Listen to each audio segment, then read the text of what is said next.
Hello friends, welcome back to Caliber English. இங்கிலீஷில் barely என்ற ஒரு ஆட்வர்ப் இருக்குது. இதுக்கு மீனிங் என்னது, இது எந்த மாதிரியான சிச்சுவேஷன்ஸ்லாம் பயன்படுத்துறது என்ற சந்தேகங்களை உங்களில் சிலர் தொடர்ந்து கேட்டுக்கிட்டே இருந்தீங்க. இன்ஃபேக்ட் பேர்லின்ற ஒரு ஆட்வர்ப் ரொம்பவே டிப்பிக்கலான ப்ளஸ் அருமையான முக்கியமான ஒரு ஆட்வர்ப். பல வாக்கியங்களில் சொல்ல வேண்டிய கருத்துக்களை கூட இந்த ஒரு ஆட்வர்பை யூஸ் பண்ணி ஒரே சென்டென்ஸில் ஈஸியாக சொல்லிடலாம். இதை நம்முடைய கான்வர்சேஷனில் பயன்படுத்தும் போது நம்மளுடைய இங்கிலீஷே கெத்தாக இருக்கும். இதனுடைய பல்வேறு மீனிங்ஸ், கான்டெக்ட்ஸ்லாம் தெரிஞ்சுக்கிட்டால் ஒரே நாளில் பல முறை இந்த ஆட்வர்பை பயன்படுத்துகிற சிச்சுவேஷன்ஸ் நமக்கே வாய்ப்பதை நம்மளால் உணர முடியும். ஆனால் பலருக்கு இந்த ஆட்வர்பை எப்படி பயன்படுத்துறது அப்படின்றத குறித்து பல சந்தேகங்கள் இருக்குது. அதை கிளாரிஃபை பண்ணுறதுக்கு தான் இந்த லெசன். முதல்ல பேர்லின்ற ஆட்வர்புக்கான இங்கிலீஷ் மீனிங்கில் என்னென்னு பார்க்கலாம். Only just, almost not, possible but with difficulty, sufficient but minimum, hardly, by the smallest amount.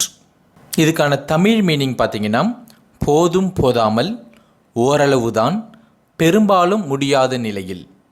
இந்த மீனிங்ஸை மட்டும் பார்க்கும்போது நமக்கு அவ்வளவு புரியாது. அப்படியே புரிஞ்சாலும் ரொம்ப மேலோட்டமாக தான் புரியும். ஆனால் இதெல்லாம் கொஞ்சம் எக்ஸாம்பிள் சென்டென்சஸ் கூட கற்றுக்கும் போது ரொம்பவே ஆழமாக புரிஞ்சுக்கலாம். இந்த ஆட்வர்பை பயன்படுத்துகிற டிஃப்ரெண்ட் கான்டெக்ட்ஸ்லாம் தெரிஞ்சுக்கிறதுக்கு முன்னாடி சில எக்ஸாம்பிள் சென்டென்சஸ்லாம் கற்றுக்கலாம். முதல்ல his voice was barely audible. his voice was barely audible அப்படின்னா அவரது குரல் ஓரளவு தான் கேட்கக்கூடியதாக இருந்துச்சு. அதாவது அவருடைய குரல் கேட்டுச்சு, ஆனால் அவ்வளவு அதிகமாக கேட்கல, ஓரளவு தான் கேட்டுச்சு அப்படின்னு அர்த்தம்.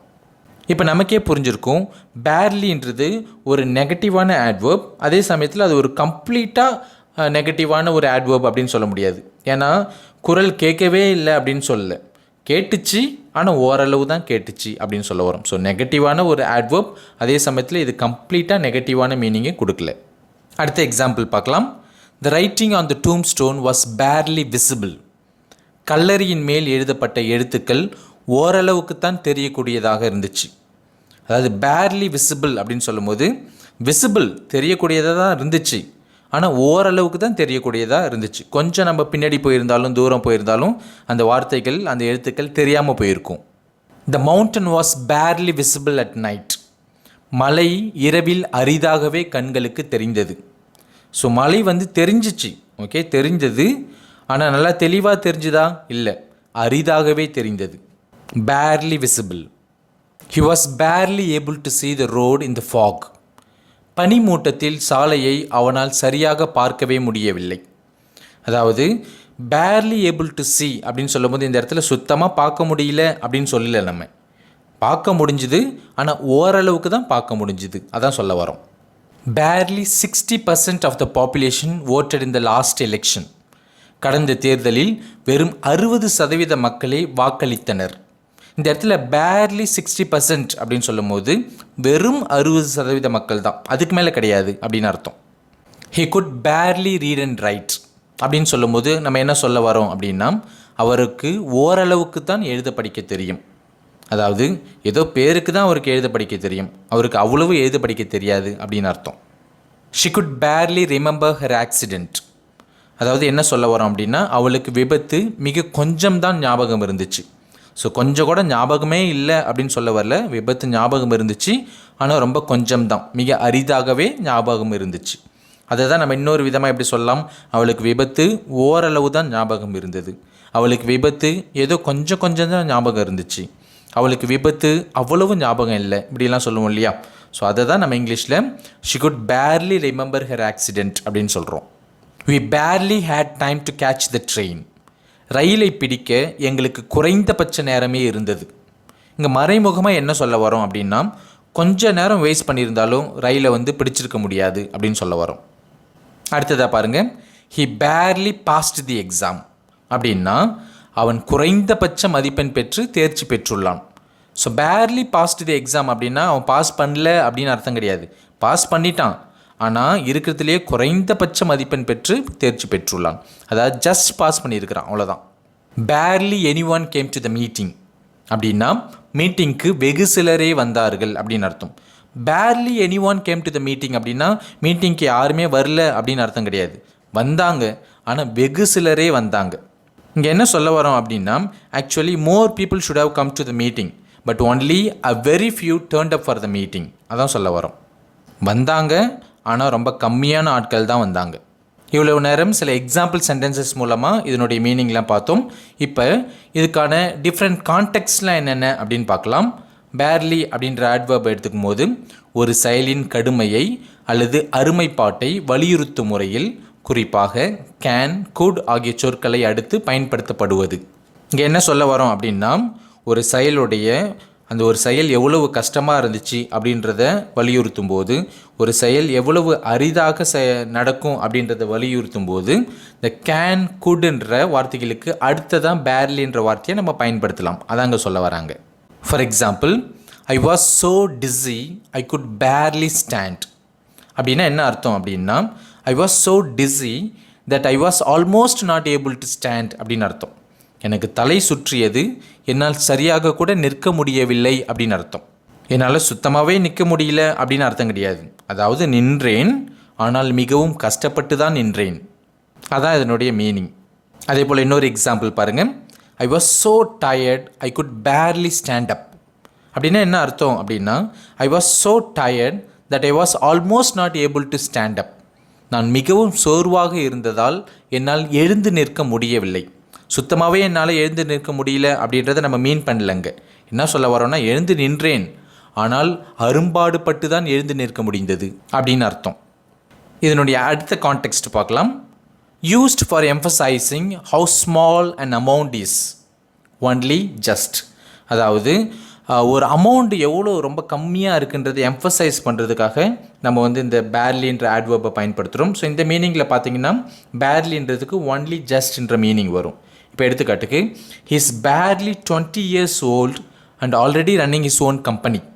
ஸோ இங்கே என்ன சொல்ல வரோன்னா, he's only just 20 years old and already running his own company. அவனுக்கு 20 வயசு தான் ஆகுது, பட் இருந்தாலும் ஆல்ரெடி அவனுடைய சொந்த கம்பெனியை ரன் பண்ணிகிட்டு இருக்கிறான் அப்படின்னு அர்த்தம். ஸோ இந்த இடத்துல பேர்லி 20 years old அப்படின்னா நம்ம என்ன சொல்ல வரோம்னா, ஒன்லி ஜஸ்ட் 20 years old. 20 வயசு தான் ஆகுது, அதிகமாக வயசு ஆகலை, 20 வயசு ரொம்ப கம்மியாக தான் ஆகுது அப்படின்னு சொல்ல வரோம். Sachin was barely 16 when he made his test match debut. Sachin Tendulkar முதல்ல டெஸ்ட் மேட்ச்சில் அறிமுகமானப்போ பார்த்தீங்கன்னா அவருக்கு வயசு 16 தான் ஆச்சு அப்படின்னு அர்த்தம். இந்த இடத்துல பேர்லி 16 அப்படின்னா ஒன்லி ஜஸ்ட் 16 அப்படின்னு அர்த்தம். 16 வயசு தான் அப்படின்னு அர்த்தம். இந்த இடத்துல 16 வயசு தான் அப்படின்னு சொல்லும் போது அது ரொம்ப கம்மியான வயசு அப்படின்றத நம்ம இங்கே எம்ஃபசைஸ் பண்ணுறோம். அதனால தான் பேர்லி 16 அப்படின்னு சொல்கிறோம். இன்னொரு எக்ஸாம்பிள் பாருங்கள். Bharathiyar was barely 11 years old when he exhibited his poetical talents. Bharathiyar அவர்கள் தன்னுடைய கவித்துவ திறமைகளை எல்லாம் வெளிப்படுத்தும் போது அவருக்கு வெறும் 11 வயது தான் ஆனது அப்படின்னு அர்த்தம். இந்த இடத்துல பேர்லி 11 years old அப்படின்னா வெறும் 11 வயது தான் அப்படின்னு அர்த்தம். பேர்லின்றதை பயன்படுத்துறதுக்கு இன்னொரு கான்டெக்ஸ்ட் பார்க்கலாம். Possible but only with difficulty. அதாவது ஒரு செயல் possible but only with difficulty, இயலக்கூடியது ஆனால் கொஞ்சம் கஷ்டம்தான் அப்படின்ற ஒரு சுச்சுவேஷனில் நம்ம பயன்படுத்தலாம். For example, I barely fit into the bus. I barely fit into the bus அப்படின்னா என்ன அர்த்தம்னா, பஸ் ஏற்கனவே ஃபுல்லாக இருந்துச்சு, அதில் அதிக இடம்லாம் கிடையாது, ஒரு ஆளுக்கான காலி இடம் தான் இருந்துச்சு, அதில் எப்படியோ கொஞ்சம் கஷ்டப்பட்டு அட்ஜஸ்ட் பண்ணி மேலே ஏறிட்டேன், அதான் சொல்ல வரோம். இன்னொருத்தவங்க ஏற நினச்சிருந்தா ஏறி இருக்க முடியாது, எனக்கு மட்டும்தான் அங்கே இடம் இருந்துச்சு லாஸ்ட்டில் அப்படின்ற போல் ஒரு மீனிங். ஸோ பாசிபிள் ஏறிட்டேன் but only with difficulty. So இது போல் கான்டெக்ஸ்ட்லேயும் நம்ம பேர்லின்ற ஆட்வர்பை பயன்படுத்தலாம். இன்னொரு கான்டெக்ஸ்ட் பாருங்கள். Barely is used for saying that something is almost not possible, almost does not exist or happen. அதாவது ஏதோ ஒரு செயல் கிட்டத்தட்ட இயலாதது, செய்ய இயலாதது, கிட்டத்தட்ட இல்லை, கிட்டத்தட்ட நடக்கலை அப்படின்னு அர்த்தம். For example, the roads were barely wide enough for 2 cars to pass. இதுக்கு என்ன மீனிங் அப்படின்னா, அந்த ரோடு எந்த அளவுக்கு அகலமாக இருந்துச்சுன்னா 2 கார் போகலாம், அவ்வளோதான், அந்த அளவுக்கு தான் அகலமாக இருந்துச்சு. ஆனால் அந்த 2 கார் போகிறது கூட கொஞ்சம் கஷ்டம்தான், பாசிபிள் கிடையாதுன்ற போல் ஒரு மீனிங்கில் இருக்குது. இன்னொரு எக்ஸாம்பிள் பார்க்கலாம். there was barely any scratch on his car but mine was wrecked. அப்படின்னா என்ன அர்த்தம் அப்படின்னா, அவனுடைய காரில் கிட்டத்தட்ட எந்த ஸ்க்ராட்சுமே கிடையாது, ஆனால் என்னோட காரு ரெக்ட், பேட்லி டேமேஜ்ட் அப்படின்னு அர்த்தம். இதை இன்னொரு விதமாகவும் சொல்லலாம். அவனுடைய காரில் ஸ்க்ராட்ச்லாம் அவ்வளவு அதிகமாகவே கிடையாது, ரொம்ப கம்மியாக தான் இருந்துச்சு. ஆனால் என்னுடைய கார் வந்து ரொம்பவே டேமேஜாக இருந்துச்சு அப்படின்னு அர்த்தம். பேர்லின்ற ஆட்வர்பை அடிக்கடி பயன்படுத்துகிற இன்னொரு முக்கியமான ஒரு கான்டெக்ஸ்ட் பார்க்கலாம். It is used for emphasising that something happened only a very short time before something else. ஒரு செயல் நடக்கிறதுக்கு கொஞ்ச நேரத்துக்கு முன்னாடி தான் இன்னொரு செயல் நடந்துச்சு அப்படின்றத வலியுறுத்துறதுக்கு நம்ம பேர்லின்ற ஆட்வர்பை பயன்படுத்தலாம். For example, I had barely started speaking when he interrupted me. இதுக்கு என்ன மீனிங் அப்படின்னா, அப்போ தான் நான் பேச தொடங்கினேன், அதுக்குள்ளே அவன் குறுக்கிட்டுட்டான் அப்படின்னு அர்த்தம். இங்கே 2 ஆக்ஷன்ஸ் நடக்குது. ஒன்று, நான் பேச தொடங்கியது ஒரு ஆக்ஷன், அவன் குறுக்கிட்டது இன்னொரு ஆக்ஷன். அவன் குறுக்கிடுறதுக்கு கொஞ்ச நேரத்துக்கு முன்னாடி தான் நான் பேசவே தொடங்கினேன், அதான் அங்கே சொல்ல வரோம். அதுபோல் இன்னொரு எக்ஸாம்பிள் பார்க்கலாம். The flight had barely taken off when it had to return to the airport due to lack of fuel. இதுக்கு என்ன மீனிங் அப்படின்னா, ஃப்ளைட் வந்து அப்போ தான் டேக் ஆஃப் பண்ணிச்சு, அப்போ தான் புறப்பட்டுச்சு, ஆனால் அதுக்குள்ளே அங்கே எரிபொருள் இல்லாத காரணத்தால் ஏர்போர்ட்டுக்கு அந்த ஃப்ளைட்டு திரும்ப வேண்டியதாகிடுச்சு அப்படின்னு அர்த்தம். இங்கேயும் பார்த்தீங்கன்னா 2 செயல் நடக்குது. ஒன்று வந்து ஃப்ளைட் வந்து டேக் ஆஃப் பண்ணுறது, ரெண்டாவது அதே ஃப்ளைட்டு திரும்ப ஏர்போர்ட்டுக்கு ரிட்டர்ன் பண்ணுறது. ஸோ இந்த ரிட்டர்ன் பண்ணுறதுக்கு கொஞ்சம் நேரத்துக்கு முன்னாடி தான் இந்த டேக் ஆஃப் பண்ணுற அந்த செயல்பாடு நடந்தது. அதை தான் இங்கே சொல்ல வரோம். அடுத்தது கவனிங்க. when an event is told in the past tense, the adverb barely is often used to emphasize that one event quickly followed another. The verb describing the earlier event is usually in the past perfect tense. So நான் ஏற்கனவே உங்களுக்கு சொன்ன points தான் இது. But இருந்தாலும் இங்கே புதுசாக என்ன இருக்குது அப்படின்னா, ஒரு ஈவெண்ட்டை வந்து நம்ம பாஸ்ட் டென்ஸில் சொல்லும்போது, ஸோ நம்ம 2 ஈவெண்ட்ஸை பற்றி பேசுகிறோம் இல்லையா, அதில் எந்த ஈவெண்ட்டு முதல்ல நடந்துச்சோ அந்த ஈவெண்ட்டை நம்ம பாஸ்ட் பர்ஃபெக்ட் டென்ஸில் நம்ம சொல்லுவோம். For example, I had barely started speaking when he interrupted me. இது நம்ம ஏற்கனவே கற்றுக்கிட்ட ஒரு எக்ஸாம்பிள் தான். ஸோ இங்கே 2 ஈவெண்ட் இருக்குது. ஒன்று வந்து I had barely started speaking, so அதுதான் முதல்ல நடந்துச்சு, நான் பேச தொடங்கினேன். வென் ஹி இன்டரப்டட் மீ, இது அடுத்ததாக நடந்த ஒரு ஈவெண்ட்டு. ஸோ நான் பாஸ்ட் டென்ஸில் நம்ம 2 ஈவெண்ட்டை பற்றி பேசும்போது எந்த ஈவெண்ட்டு முதல்ல நடந்துச்சோ அந்த ஈவெண்ட்டை பாஸ்ட் பர்ஃபெக்ட் டென்ஸில் பயன்படுத்தணும்னு சொன்னேன். ஸோ இந்த 2 ஈவெண்ட்டில் எது முதல்ல நடந்துச்சு? ஐ ஸ்டார்டட் ஸ்பீக்கிங், ஸோ அதுதான் முதல்ல நடந்துச்சு. அதை பார்த்தீங்கன்னா நம்ம பாஸ்ட் பர்ஃபெக்ட் டென்ஸில் பயன்படுத்தியிருக்கிறோம். I had barely started speaking அப்படின்னு சொல்லிட்டு. ஆனால் அடுத்தது நடந்த ஈவெண்ட்டை வந்து நம்ம சிம்பிள் பாஸ்ட் டென்ஸில் சொல்லியிருக்கிறோம், வென் ஹி இன்டரப்டட் மீ. இதுக்கும் இன்னொரு எக்ஸாம்பிள் பார்க்கலாம். இதுவும் நம்ம ஏற்கனவே கற்றுக்கிட்ட ஒரு எக்ஸாம்பிள் தான். இங்கே பாருங்கள். The flight had barely taken off when it had to return to the airport due to lack of fuel. இங்கேயும் 2 ஈவெண்ட் இருக்குது. ஃப்ளைட் டேக் ஆஃப் பண்ணது ஒரு ஈவெண்ட், அந்த ஃப்ளைட் வந்து திரும்ப ஏர்போர்ட்டுக்கு ரிட்டர்ன் ஆனது 2வது ஈவெண்ட். இந்த ஈவெண்ட்டில் எது முதல்ல நடந்துச்சு? ஃப்ளைட் வந்து டேக் ஆஃப் பண்ணது தான். அந்த ஈவெண்ட்டை பார்த்தீங்கன்னா நம்ம பாஸ்ட் பர்ஃபெக்ட் டென்ஸில் கொடுத்துருக்குறோம் பாருங்கள். இதுவும் ஒரு முக்கியமான rule. If barely is in the initial position, the subject and auxiliary are inverted. அதாவது என்னதுன்னா, இந்த பேர்லின்ற ஆட்வர்பை நம்ம சென்டென்ஸில் முன்னாடியே ஃபஸ்ட்லேயே போட்டுட்டோம் அப்படின்னா அதுக்கு பிறகு சப்ஜெக்ட் வராது, மாறாக first auxiliary form of the verb வரும், அதுக்கு அடுத்தது தான் சப்ஜெக்ட் வரும். இப்போ எடுத்துக்காட்டுக்கு ஃபர்ஸ்ட் சென்டென்ஸ் பாருங்கள். I had barely arrived home when my phone rang. அப்போ தான் வீட்டுக்கு வந்து சேர்ந்தேன், என்னோடய ஃபோன் அடிச்சுது, அதான் சொல்ல வரும். இந்த இடத்துல பேர்லின்றது நம்ம என்ன பண்ணியிருக்கோம், சென்டென்ஸில் நடுவில் பயன்படுத்தியிருக்கிறோம். ஆனால் இந்த பேர்லின்ற ஆட்வர்பை நம்ம சென்டென்ஸில் முன்னாடியே பயன்படுத்தணும் அப்படின்னா அதுக்கு அடுத்தது நம்ம வந்து சப்ஜெக்ட் பயன்படுத்த மாட்டோம், மாறாக first auxiliary form of the verb, அதுக்கு அடுத்தது தான் சப்ஜெக்ட் பயன்படுத்துவோம். இப்போ எடுத்துக்காட்டுக்கு, barely had I arrived home when my phone rang. Barely had I arrived home when my phone rang. இங்கே பேர்லின்ற ஆட்வர்ப் முன்னாடி போட்டதால் அதுக்கு அடுத்தது நம்ம ஐன்ற சப்ஜெக்ட் போடல, மாறாக ஹேடுன்ற auxiliary form of the verb போட்டுட்டு அடுத்தது தான் ஐன்ற சப்ஜெக்ட் போட்டிருக்கோம். அதுபோல் இன்னொரு எக்ஸாம்பிள் பார்க்கலாம். They had barely won the match when the coach had a heart attack.